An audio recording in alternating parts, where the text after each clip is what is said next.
MBA Consultoría y Capacitación y de la contadora Ángeles Mandujano, quien es directora de este programa, les doy la más cordial bienvenida a una emisión más de los mejores fiscalistas de México. En esta ocasión, hablando del tema, contribuciones locales, lo que nos hace falta. Hoy nos acompaña la maestra Lidia Rosalba Fernández Mejía, de quien me permitiré dar una breve reseña de su trayectoria profesional. Es licenciada y maestra en Derecho por la Universidad Nacional Autónoma de México. Se tituló de la maestría en Derecho con mención honorífica por la tesis Caducidad y prescripción en la teoría general de las contribuciones. Obtuvo la medalla Ignacio L. Vallarta al mérito estudiantil. Experiencia docente nivel licenciatura 20 años, nivel maestría 14 años. Ha colaborado en la Universidad del Tepeyac AC, Universidad del Valle de México SC, planteles San Rafael, Lomas Verdes, Insurgentes Norte y Extramuros.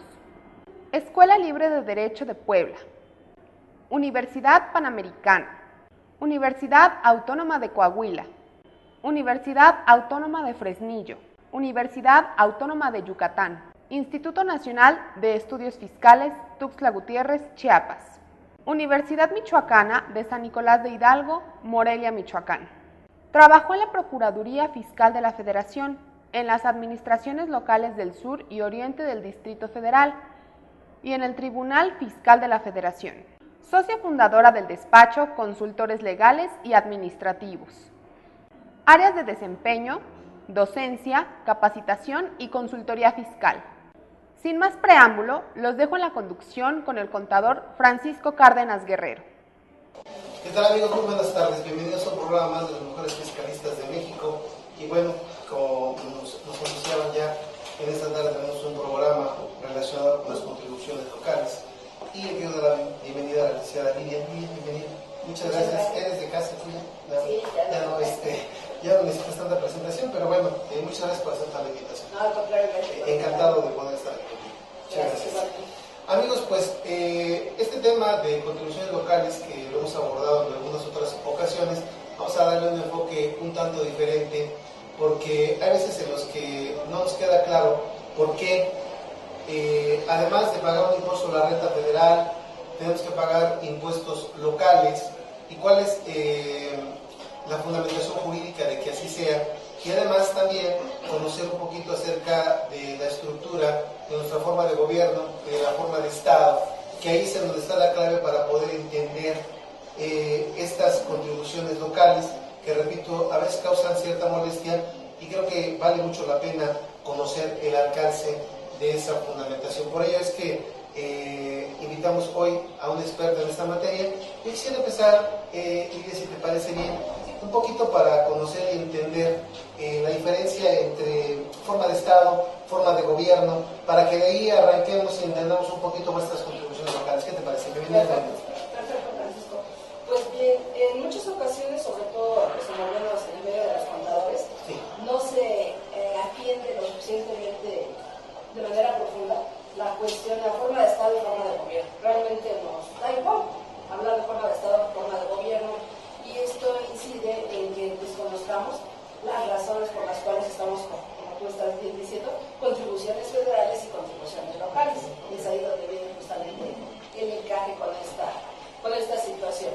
Cuando hablamos de forma de Estado, nuestra propia Constitución, en el artículo 40, sí, nos lo dice, pero en el artículo 40 la Constitución no es clara, o sea, menciona forma de Estado y forma de gobierno de manera conjunta. Sí. De tal manera que esto nos viene a confundir más, en lugar de aclararnos la situación.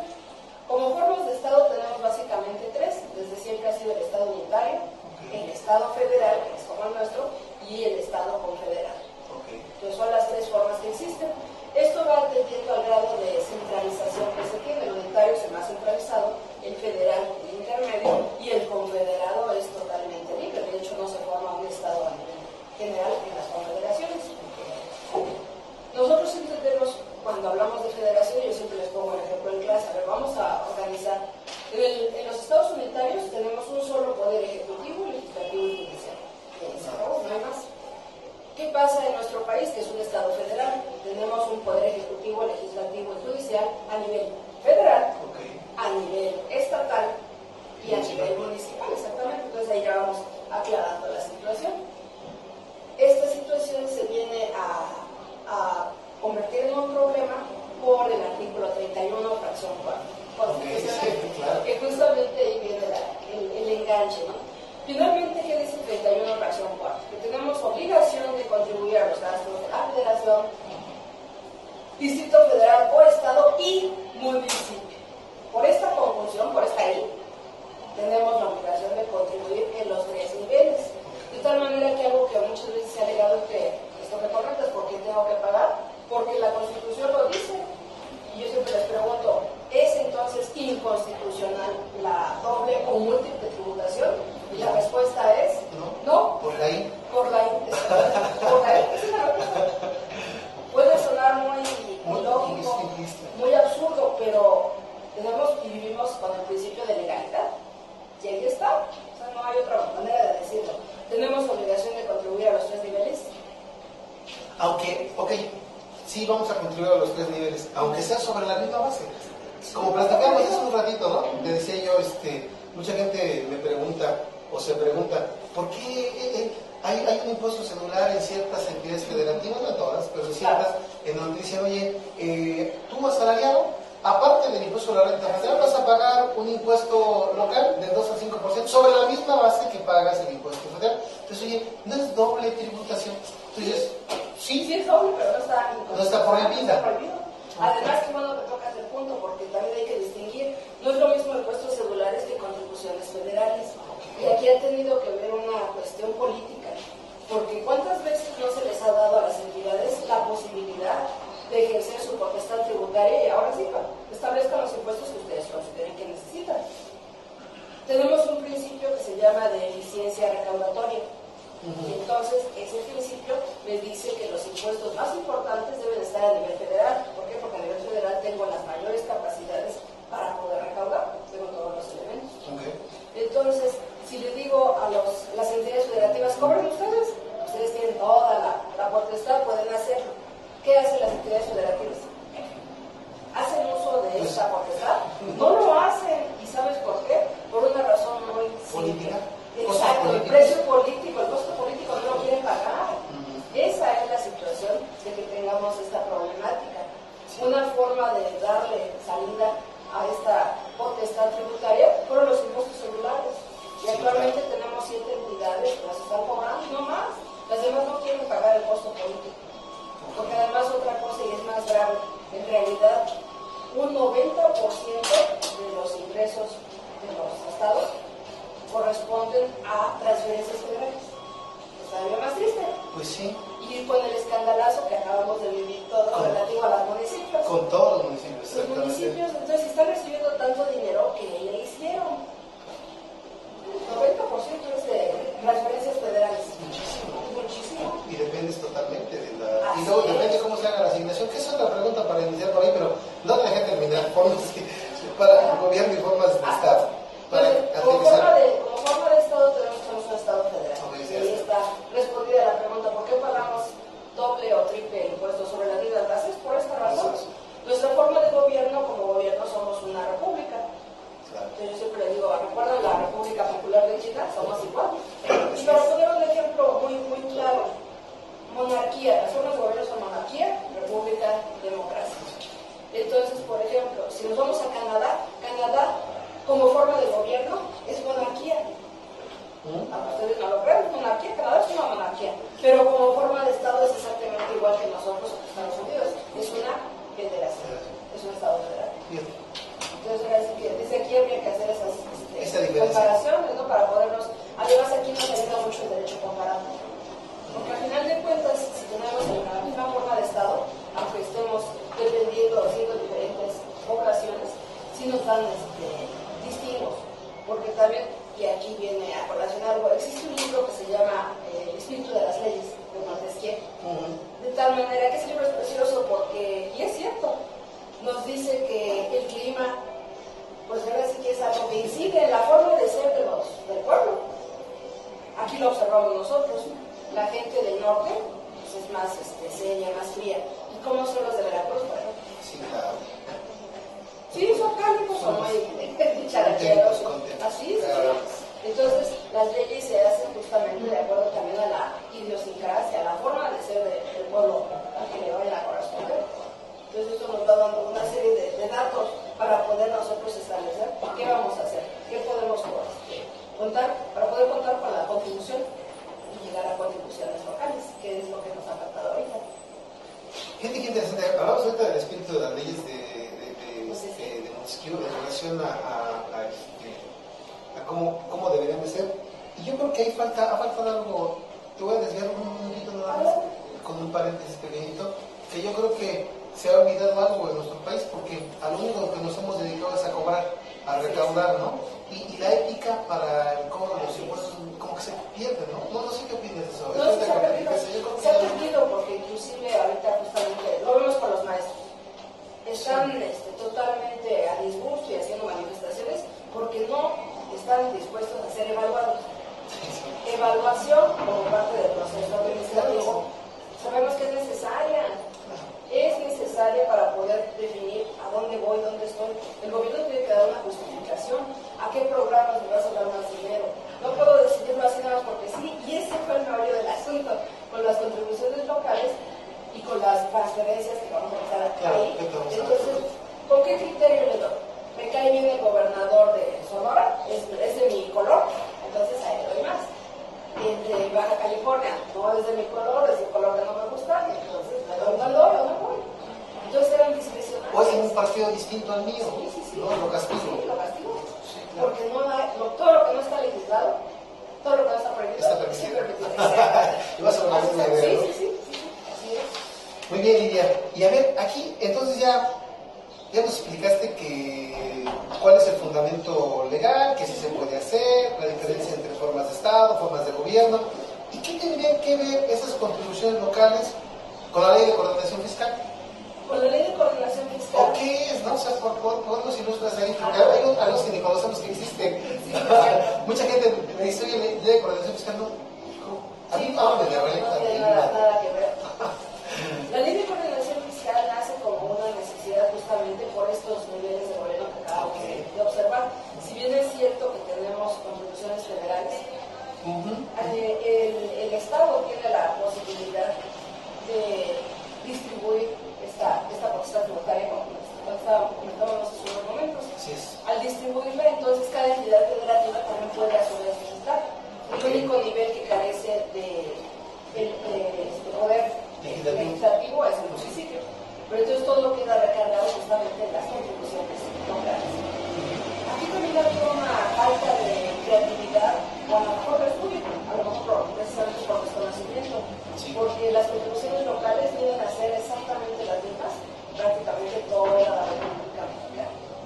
Lo único que varía, y ahí sí es donde tenemos disparidad, y lo que haría falta sería homogeneizar todo, es precisamente establecerlas tratando de buscar nichos que no hayan sido, o fuentes que no hayan sido explotadas a nivel federal, para que no se diera esto de la doble o múltiple tributación. Entonces ahí nos ha faltado más que nada estudio porque incentivos los hay, inclusive ahora con la Constitución Política de los Estados Unidos Mexicanos nos dicen ya que si formamos parte de un porcentaje de ciudadanos, también podemos acceder a presentar iniciativas de ley ante el Congreso, lo cual ahora sí que me está otorgando a mi ciudadano. Ahorita viene muy fuerte la cuestión de la participación del ciudadano. El gobierno ha implementado en la página de Hacienda, justamente, por ejemplo, un presupuesto ciudadano, donde es muy curioso porque de manera, así con muñequitos, así de cómic, explica qué es el presupuesto, cómo se conforma, en qué se gasta, y nos está involucrando. Es finalmente a lo que llegamos ahorita con las leyes de transparencia y el acceso a la información. Pero a veces, aunque tengamos el acceso a la información, realmente no lo ejercitamos. No nos ponemos en eso, así que nos ponemos la camiseta y no nos interesa ver en qué se está gastando nuestro dinero. Con las contribuciones locales, pues ahora sí que tenemos todo ese manejo. Hay cuestiones que no existen. Por ejemplo, estábamos en la clase comentando que ahorita se está cobrando un impuesto porque ya ven que aquí, por ejemplo, en el Distrito Federal tenemos muchos departamentos o condominios que ya no tienen cajones para estacionamiento. Entonces aquí el impuesto se les cobra por cada cajón que les haga falta. Entonces, que son no se les había dado el peso, porque estábamos recargados nada más en consumo, renta y patrimonio. ¿Se puede partir? ¿Se puede abrir? Claro, te iba a preguntar, y perdón que te interrumpa, ¿se puede entonces decir que los estados pueden legislar en lo que no esté expresamente facultada a la federación? Así es. Y eso es a donde te refieres tú, que faltaba estudio. No sé si te acordarás, van a ser como por río de eso. Bueno, después, ¿no podías? Satanás. Así es que aquí viene la razón, también todo tiene una razón de ser. Si nosotros vemos nuestro artículo 2 del Código Fiscal de la Federación, a la hora de estar definiendo cada una de las contribuciones, nos dice que los impuestos son contribuciones que son diferentes a todas las demás. Entonces yo hago el chiste, ¿no? Porque esto me suena a Plaza Sésamo. ¿Recuerdan a el monstruo come galletas cuando cantaba? Una de estas cosas no es como las otras, es diferente a todas las demás. Esa es la definición que tenemos de impuesto. Es ridícula, es ridícula. Pero está hecha así a propósito, a río revuelto, sí, a pescadores, pues sí. Por eso Santana pudo poner impuestos por las ventanas, por los perros, por lo que se les ocurra. Esa fue la cuestión de ahí.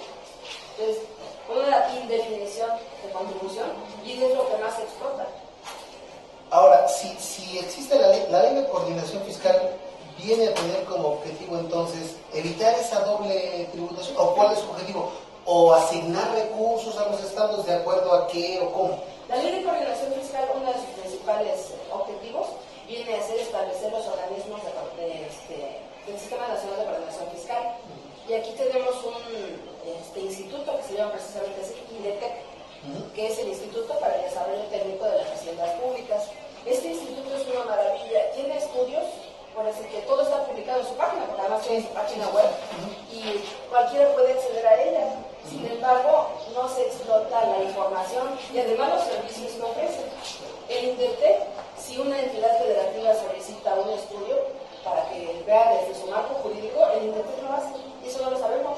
No. Yo creo que ni siquiera lo saben a lo mejor las propias entidades. A los que les interesaría saberlo. Porque si uno solicita al INDETEC, yo soy municipio de tal y necesito implementar inclusive el órgano de fiscalización, todo eso lo hace el INDETEC. Entonces la bondad de conocer más a fondo todo esto relativo a la ley de coordinación fiscal, que este es uno de los órganos. Los órganos que conforman el Sistema Nacional de Coordinación Fiscal, pues justamente están conformados por el secretario de Hacienda y el titular de la Secretaría de Finanzas de cada una de las entidades federativas. De hecho, hay 8 grupos. El Distrito Federal pertenece al grupo número 6 y sus reuniones han sido justamente para tratar de ver la problemática y tratar de ofrecer soluciones para que no se dé esto de la doble tributación.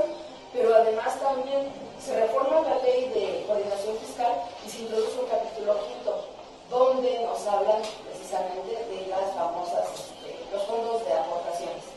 Entonces aquí sí surge ahora sí que la bifurcación. Hablamos en general de transferencias federales. Las transferencias federales, como ya vimos que nosotros somos un Estado federal, no son simples asignaciones de un nivel a otro.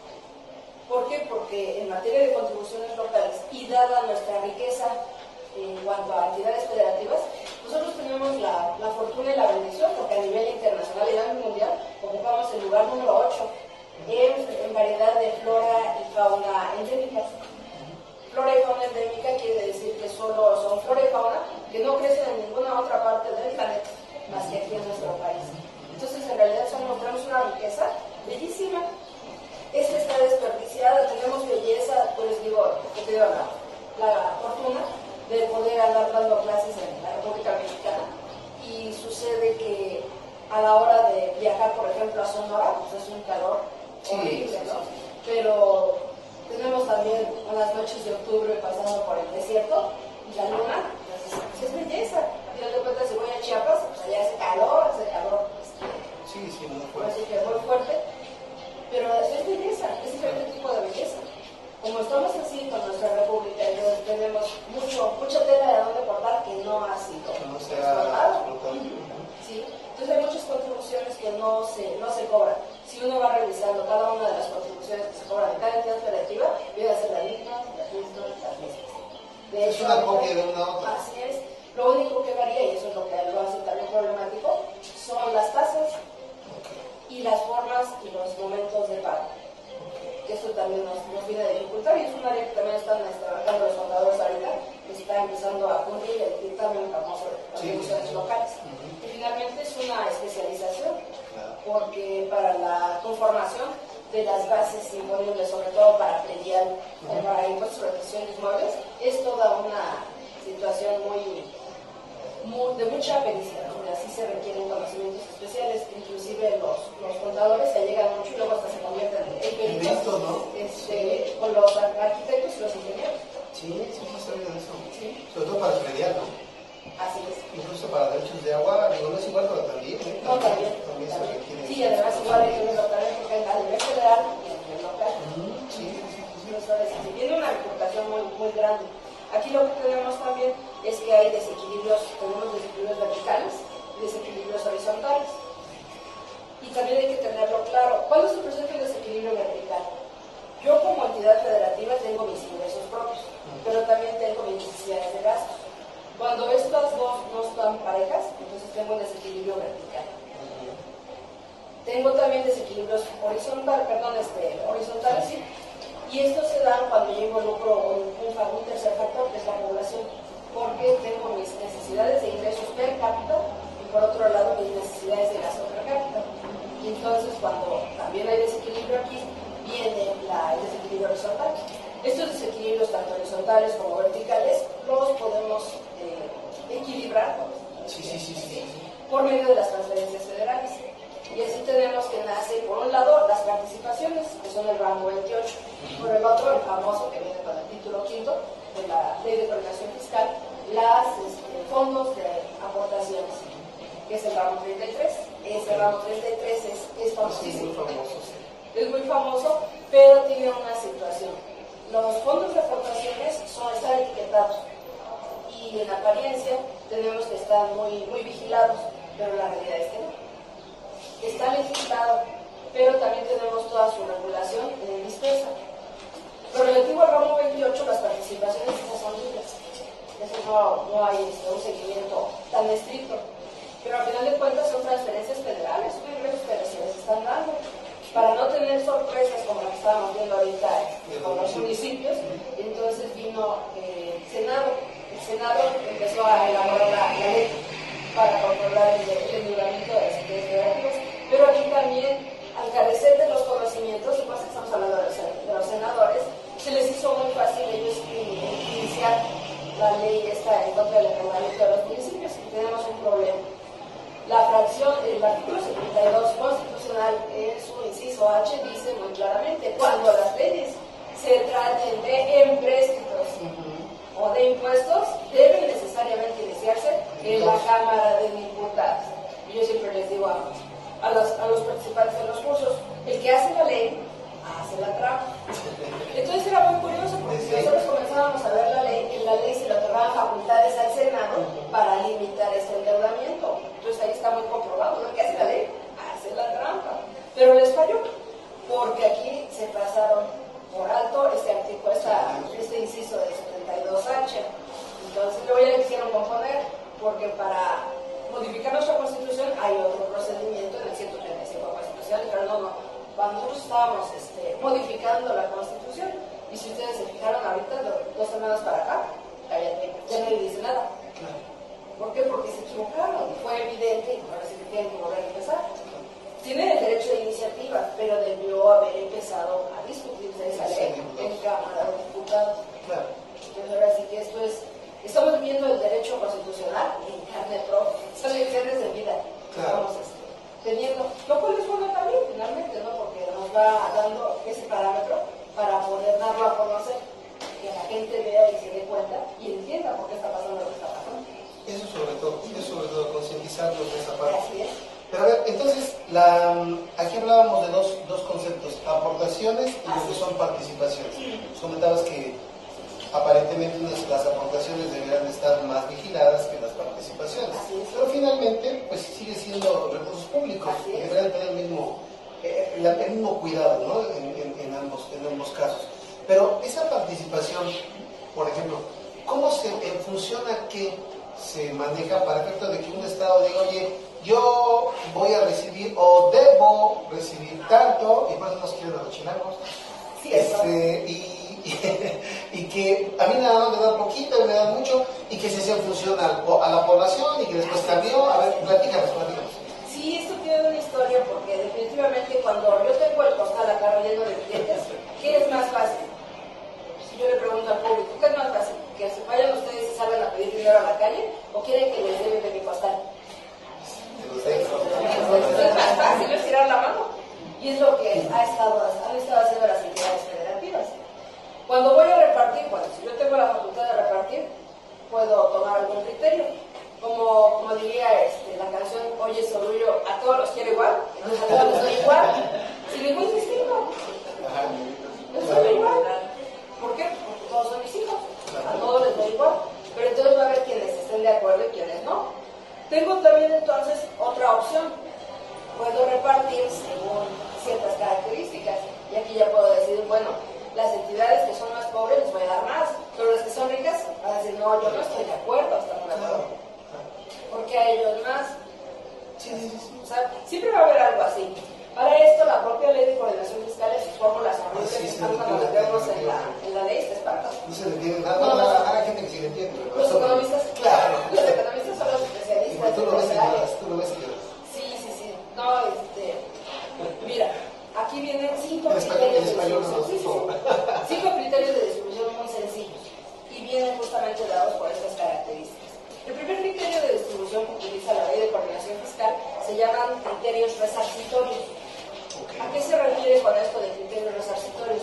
Pues muy fácil, porque como todas las entidades van a renunciar a lo que ellas estaban recaudando, aquellas que estaban bien no necesitaban renunciar, pero para adherirse al sistema de coordinación fiscal, entonces renuncian. Entonces yo, con este criterio resarcitorio, les resarzo lo que están dejando de percibir por adherirse al convenio de coordinación fiscal. Eso es un primer criterio resarcitorio. Después de que ya les di, evidentemente con este criterio, voy a favorecer a las más ricas. Paso entonces ahora al segundo criterio, que se llama compensatorio. Y entonces aquí, ¿qué voy a considerar? Pues precisamente los criterios de rezago, de marginación, de pobreza. Entonces con este criterio favorezco más a las entidades más pobres. Sí, Chiapas, Oaxaca. Tenemos también otro criterio, y este criterio se llama demográfico o distributivo. Y que va a tomar en consideración aquellas entidades que tengan o más población o tengan mayor territorio. ¿Sí? Y va a favorecer a estas que tengan esas características. Entonces, si lo vamos complementando. Tenemos un cuarto criterio, que es un criterio histórico. Más población, pero económicamente activa. Sí, ahora sí que ahí falta mucho más, ¿no? Porque eso es dicho así, ahora hay que traducir los números. Sí, claro. Es lo más difícil. Entonces, tenemos los criterios históricos. En los criterios históricos, todo esto a la ley de coordinación fiscal se vino a tener la última reforma fuerte en 2007. Entonces, se pone como techo. A todas las entidades federativas, a los municipios, se les garantiza que nunca van a tener un ingreso menor al que se les dio en 2007. Entonces, es el que se llama criterio histórico, una garantía. Y por último tenemos, y este es el que ha venido a funcionar más, el criterio de los incentivos o avances programáticos. ¿De qué se refiere este? Pues específicamente, si tengo un programa, lo que hemos visto de los repecos famosos, a todos los repecos que tuvo entidades padrones, toda esa recaudación va a ser tuya. Entonces estoy estableciendo la zanahoria, un incentivo para que ellos se muevan. Combinando todos estos criterios, es como se pretende lograr que todo mexicano que viva en cualquier entidad federativa tenga las mismas oportunidades. Pues es muy difícil, finalmente. Pero bueno, es un intento de lo que trata precisamente la ley de coordinación fiscal. Y aquí en esta ley también se prevé la facultad en materia de ejercicio de facultades de comprobación. O sea, por ejemplo, me puede revisar el Estado, ya me revisó la Federación, ahora me está revisando el Estado, si puede, no puede. Tenemos esta situación precisamente con los convenios de coordinación fiscal. Okay. En los convenios de coordinación fiscal tenemos que una autoridad local, no sé, se me ocurre Hacienda de Sonora, te puede estar revisando contribuciones federales, ISR, IVA, IBE, lo que consideren. Y en ese caso las autoridades locales se consideran, o se asimilan a autoridades federales. Si esto es posible, precisamente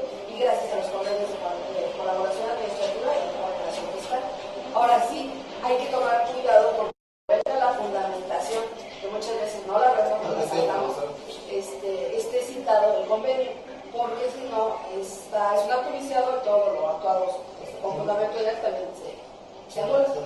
Así es. O sea, ¿cuál sería sería la parte del marco jurídico de fiscalización para que ellos puedan ejercer esas facultades de comprobación? Aparte entra el artículo 79 constitucional, el 134, que ya específicamente nos habla de cómo va a hacer toda esta revisión, que sí se les están dando recursos, y se va cerrando la pieza, pero como te digo, está disperso. Lo que sí nos hace falta, y esa sería la conclusión del corolario, es una ley general, porque aquí hay que establecer las diferencias. Como los legisladores no han puesto demasiada acuciosidad en los nombres de las leyes. O sea, nosotros hablamos, por ejemplo, de ley federal, ley general, y nos da igual. Sí. No es cierto. Una ley federal que tenemos como ejemplo el Código Fiscal. Tenemos Código Fiscal de la Federación, Códigos Fiscales Estatales y Códigos Fiscales Municipales. Cuando hablamos de leyes generales, hablamos de que es una para todo el territorio de la República Mexicana. De tal manera que necesitamos nosotros aquí una ley general de los gastos federalizados. Eso es lo que nos hace falta para cerrar la pieza y tener un control sobre ese gasto federalizado, poder poner quién lo va a hacer, cómo se va a realizar, ahí sí implantar las cuestiones relativas al proceso administrativo, porque finalmente, ¿para qué nos sirve?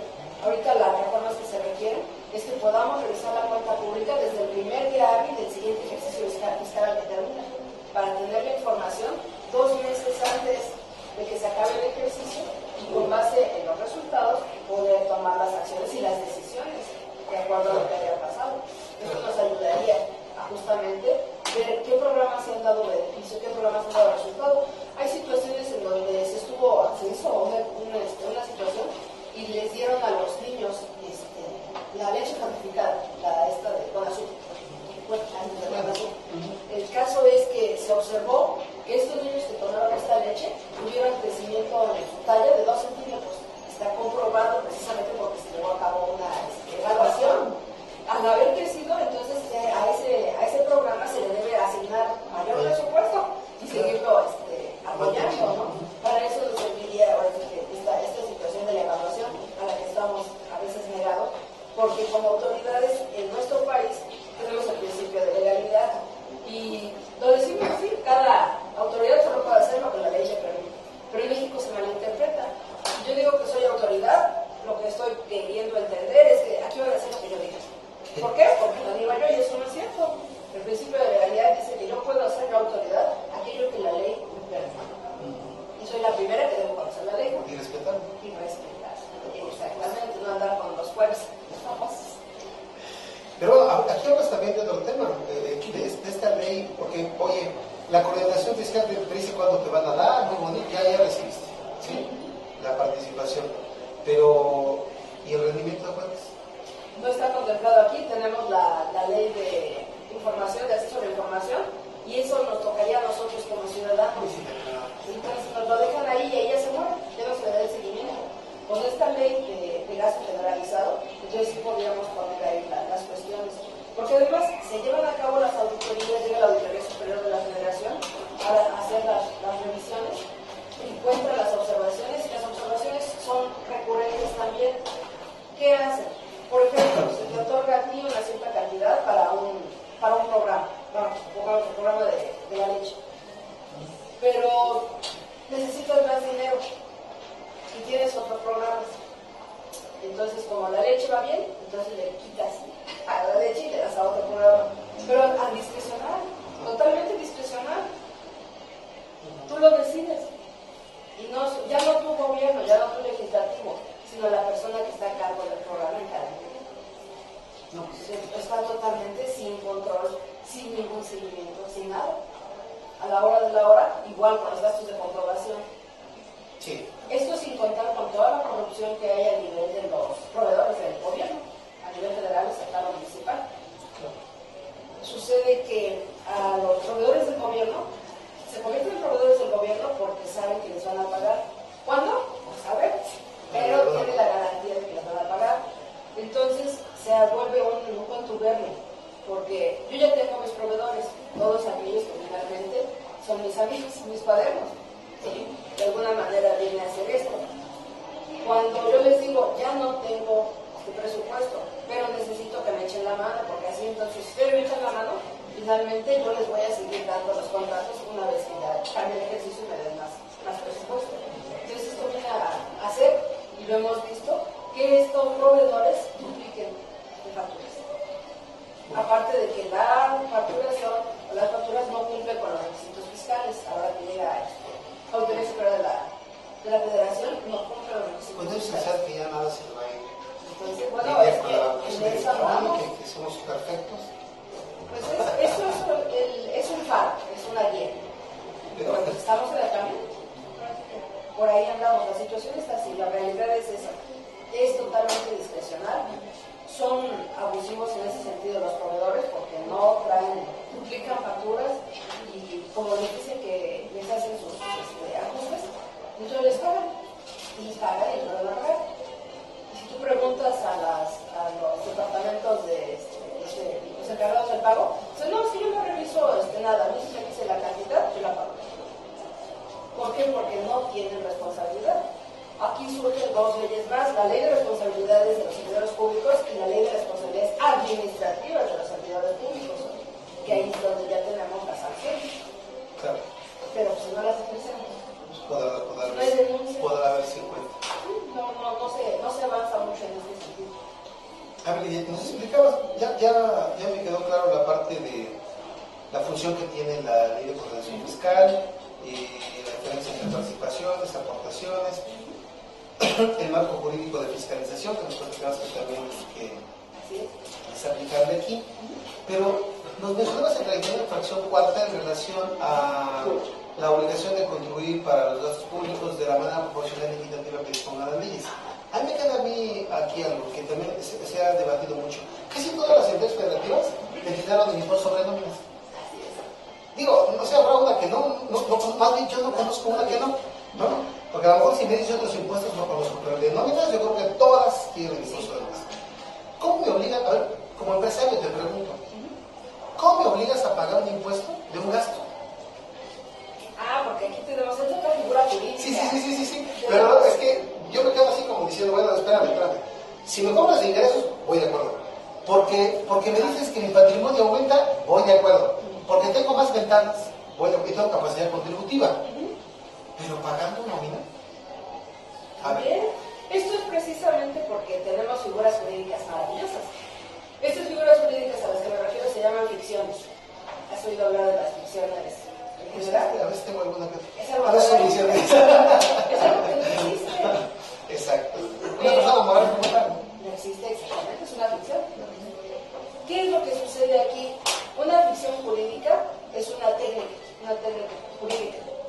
En ella, por medio de la ley, se le da a una cosa una naturaleza jurídica diferente de la que le corresponde. Cuando hablamos de naturalezas jurídicas, queremos saber qué es. ¿Cuál es la naturaleza jurídica del fideicomiso? ¿Qué es? Es un contrato. Entonces aquí es muy curioso porque el ejemplo que yo pongo siempre, les digo, como contadores, ¿alguien me puede dar la definición del ajuste anual por inflación acumulable? A lo mejor te van a decir ahí Me van a decir cuestiones técnicas de cálculo. Son al 46, en fin. Y les digo, no. Las leyes tienen conceptos, no todas, pero este concepto sí está en el 17 de renta. ¿Y qué dice ahí que es esta? Dice que es el ingreso, lo califica como ingreso. Eso es una ficción jurídica. Es el ingreso que obtiene el contribuyente por la distribución de sus deudas. Yo les digo, a ver, enséñame lo que lo dejo. No existe, pero por estas figuras jurídicas se puede hacer, cobrar. Lo que quieras. Aquí está puesto así. Pero aquí no hay una disposición. No, cuando se hay una disposición, me refiero. El objeto está sobre una erogación. La ley lo establece. La ley es obligatoria, general, abstracta y permanente. Sobre todo los requisitos. Pasó un procedimiento legislativo, ¿sí? Sí, discúlpame la ambigüedad de lo que te voy a hablar. Voy a hablar en voz alta. Es como cuando me dices, yo te cobro IVA porque tú consumes, porque tienes capacidad. Así también más o menos sería sobre esa misma disciplina, más o menos. Por eso tenemos los elementos de las contribuciones.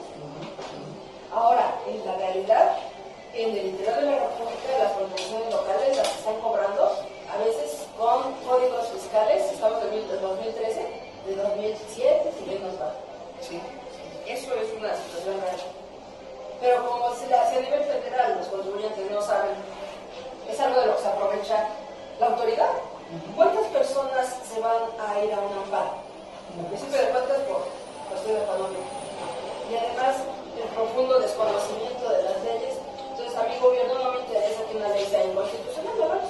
Claro. Esa es desgraciadamente la temática o la forma de actuar de nuestra autoridad.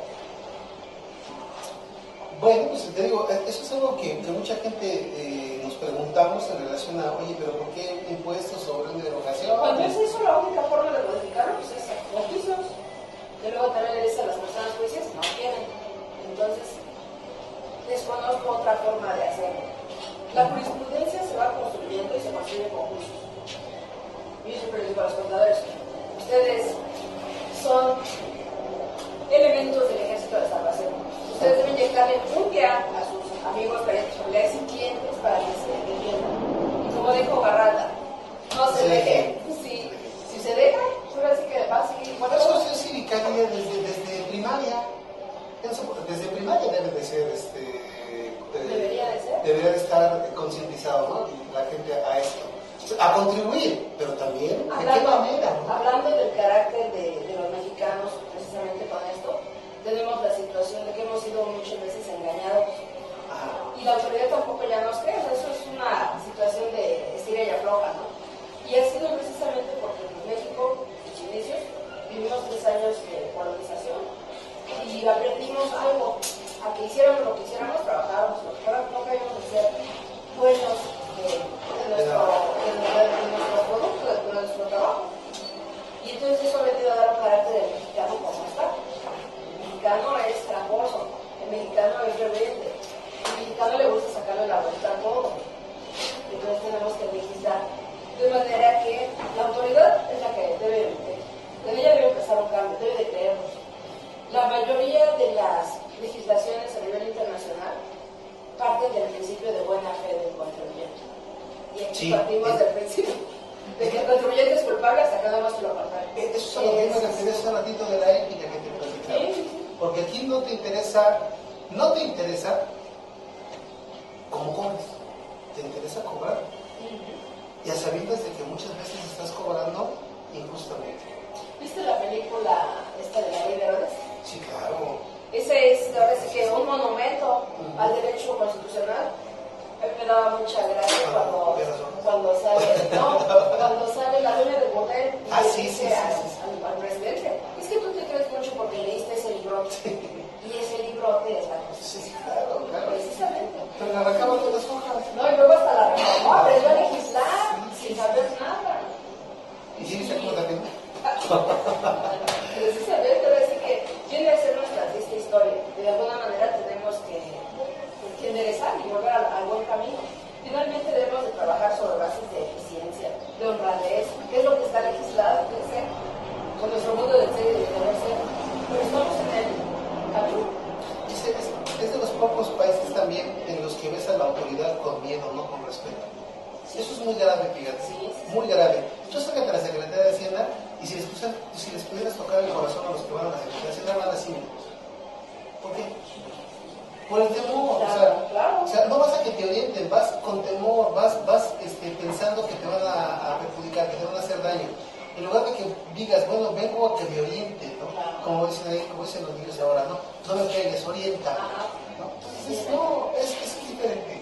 A mí es algo que... Sí, es algo que se debe de trabajar. Debemos de volver a los principios, trabajar sobre bases de eficiencia y definitivamente, pues ahora sí que enmendar el camino, no afrentarnos porque me van a evaluar. Se necesita evaluar como parte de un proceso para ver por dónde voy, para dónde voy. El derecho a la información no solo me pide, me da el derecho de solicitar información, me da el derecho también de decidir si te sigo apoyando o no por lo que estás diciendo, por los resultados que me estás dando. Claro. Muy bien, pues aquí faltaría nada más la pregunta. Entonces, aparte de esta ley general de gasto generalizado, haría falta algo más. ¿Qué hace falta? Ya nos platicas muchas cosas, pero ya en resumen, ¿qué nos hace falta en materia de contribuciones locales que crees que nos puede ayudar? Que se homogenicen todas las legislaciones para que las épocas de pago sean igualicidas. porque si, como les toca a ustedes, ¿no? Cuando mandan a personal a hacer las auditorías en cada una de las diferentes entidades, esto se va diversificando, cada una tiene sus fechas, de tal manera que si se organiza, podría ser una sola ley de contribuciones locales, pero a nivel federal, por ejemplo, para facilitar. Se quitaría todos los que son locales, más locales. Bien, dejarlas todas a nivel federal. Para mí sería una solución. Para evitar estar estudiando todas las leyes. Pues sí, porque es algo de lo que muchas veces dicen, reclaman los contadores, ¿no? Oye, es que 32 códigos civiles, 32 códigos penales. Y esto nos trae mucha problemática, porque no son iguales, son 99.9% iguales. Pero no son iguales, claro, hay cosas diferentes. Muy bien, Lidia. ¿Algo más que nos quieras comentar, aparte de lo que ya nos hiciste el favor de ilustrar, algo que te haya preguntado, que quieras Pues básicamente esto de decir la aplicación del procedimiento administrativo en esta cuestión de la evaluación. La evaluación es pieza fundamental para poder aplicar la ley y poder implementar las mejoras que sean necesarias. Okay. Definitivamente eso es lo que hace falta, aplicar la ley, porque no la aplicamos y es una de las cuestiones de las que adolecemos más y ello nos dificulta seguir viviendo en un estado de derecho que siga con calma, que siga en paz. ¿La ley de coordinación tú le harías algún cambio o la ves bien? La ley de coordinación fiscal, en cuanto está bien. Está bien. Lo que se tiene que hacer es cumplir las cosas. O sea, si está la rendición de cuentas, siempre la Auditoría Superior de la Federación para revisar todas las cuentas, que se haga caso a las observaciones, porque las observaciones, como te digo, son recurrentes. Entonces no la respetan. De hecho, está inclusive aquí en el Distrito Federal, ya ha implementado el mecanismo a nivel de que entregan la información vía internet, ya están muy modernos. Entonces se entrega la información y ya se tiene automatizado la manera de recibirla y para poderla también trabajar y revisar. Pero no la entregan completa. O la pasan, pero no cumplen los requisitos fiscales. Entonces, pues eso es lo que tenemos que trabajar, básicamente. Entonces, esa parte a ti te parece que está bien, lo que pasa es aplicación. Aplicarlo. Nada más aplicación. Y, por ejemplo, hay una parte de un impuesto federal, ¿ahí cómo se maneja? Por ejemplo, el uso de la renta para contribuyentes de régimen intermedio, hay una parte que yo no sé si es correcto decir, administran las entidades federativas, así como también en la enajenación de bienes inmuebles, administran las entidades federativas, pero lo entregan a la federación o se quedan con ellos. En esos dos casos. En estos casos tenemos lo que se llama la recaudación federal participada. Entonces, ese es el famoso postal del que hablaba. Esta recaudación federal participable es de donde se va a partir los montos para poder empezar a hacer los pedidos de distribución que estábamos comentando. Entonces, hay los convenios de colaboración administrativa y entonces ahí nos dice en algunos en qué impuestos vamos a estar colaborando administrativamente, en qué impuestos, bueno, por los derechos. Hay entidades que no se coordinan en derechos porque así lo deciden y eso no les implica salir del Sistema Nacional de Coordinación Fiscal. Pero todo depende de si existe este convenio. Y en el convenio también se les asignan facultades, inclusive de sancionar. Entonces se trasladan esas facultades. Pero todo dependerá de la existencia del convenio, que tiene que venir fundamentado cuando se lleva a cabo las auditorías sobre impuestos locales por autoridades, federales por autoridades locales. Sí, fíjate que eso ha causado mucha controversia en la práctica porque el 100% que tú tienes que pagar de provisional como persona física de régimen intermedio, voy a ponerlo así, que no es exactamente así, pero haz de cuenta, 5 pesos los pagas a la entidad federativa y 95 lo pagas a la federación. Y resulta que tienes impuesto a favor. Cuando tienes impuesto a favor y solicitas la devolución, te dicen, no, espérame, a mí pagaste 95. No, espérame, yo pagué 100, me dijiste que pagaba 95 de este costal y 95 en este costal, pero yo culpa tengo. No, eso no te lo puedo. Tú pagaste, ahora sí que tú tienes tu recibo por los 100 pesos. Así es, sí. Entonces, por eso te preguntaba a dónde llega finalmente. Aquí en cada caso, si hay el convenio de colaboración, ahí está definido quién lo va a administrar. Y hay que ver también quién tiene la facultad sobre la resolución de las devoluciones. Okay. Porque eso normalmente está en su código fiscal. ¿Quién puede tener ese poder de decisión? Muy bien, Lidia, pues muy ilustrativa tu plática. Muchísimas gracias, como siempre. Yo quisiera, antes de despedirnos, entregarte un reconocimiento participamos en el programa. Y muchas gracias de antemano por haberme acompañado. Gracias. Dice así: GBA Consultoría y Capacitación SC se enorgullece de entregar el distinguido reconocimiento por su participación en el programa Los Mejores Fiscalistas de México a la licenciada Lidia Rosalba Fernández Mejía, por su destacada trayectoria profesional y por su invaluable ejemplo de capacidad, sabiduría y competencia aplicada al ejercicio de la Contraloría Pública. Firman al cárcel, contador público Andrés Manucano López, contador público certificado Andrés Ávila García, México DF, abril del 2013. Un aplauso para